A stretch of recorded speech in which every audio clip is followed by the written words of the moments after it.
Richard Roper is such a evil character. How do you? You're not in real life, I'm sure. How do you know? How do you tap into that? No, I am actually profoundly evil, and I've been researching evil for as long as I can remember. I've done a lot of research into this role. No, he is a. I mean, he's evil, but what makes him almost worse is that he's plausibly, charmingly evil, and therefore capable. It's the fact that he's good at being evil. Someone who's evil but hopeless. You know, the bomber who blows himself up because he doesn't know how to wire the bomb. I mean, we don't have to worry about that so much. It's the people who are good at being evil, and he's good. Richard Roper is good. He's clever. He's determined. He's resourceful, and he's pretty fearless, I think. You know, he's a man who's made a big decision in his life. He's going to live outside the normal rules of the game. And he's pretty fearless about it. And as you say, what makes him even more evil is his public face as Yeah. Mr. Nice Guy, Mr. Charity. Yeah. Not to say because we worried about this. I worried about this.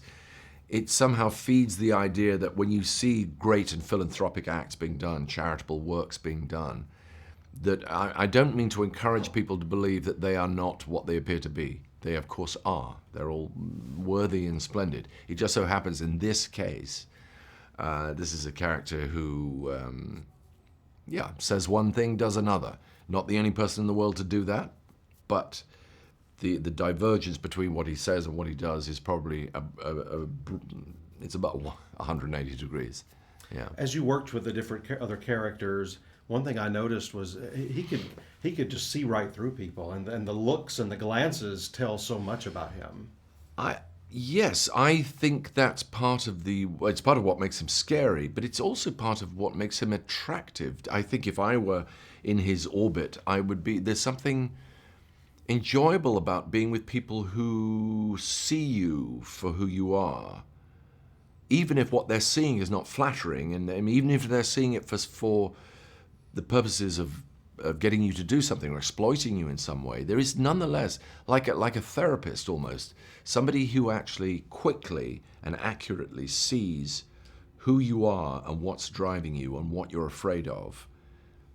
There's something sort of, you're drawn to that. I think we're all drawn to that, whether it's a confessor or a mentor or whatever. I think we're drawn to that kind of character.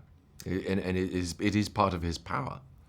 He can read so many people, but Jonathan Pine fools him. Why does Jonathan get away with this? Well, I'm going to go out on a limb here, and I'm not authorized to come up to voice this theory, but I'm going to do it anyway.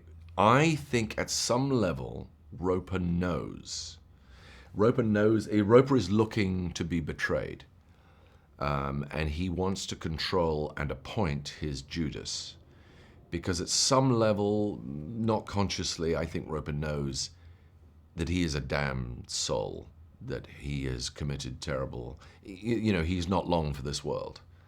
I don't think that the prospect of great and powerful dictators usually wound up being pulled out of a ditch at some point. It doesn't generally end well.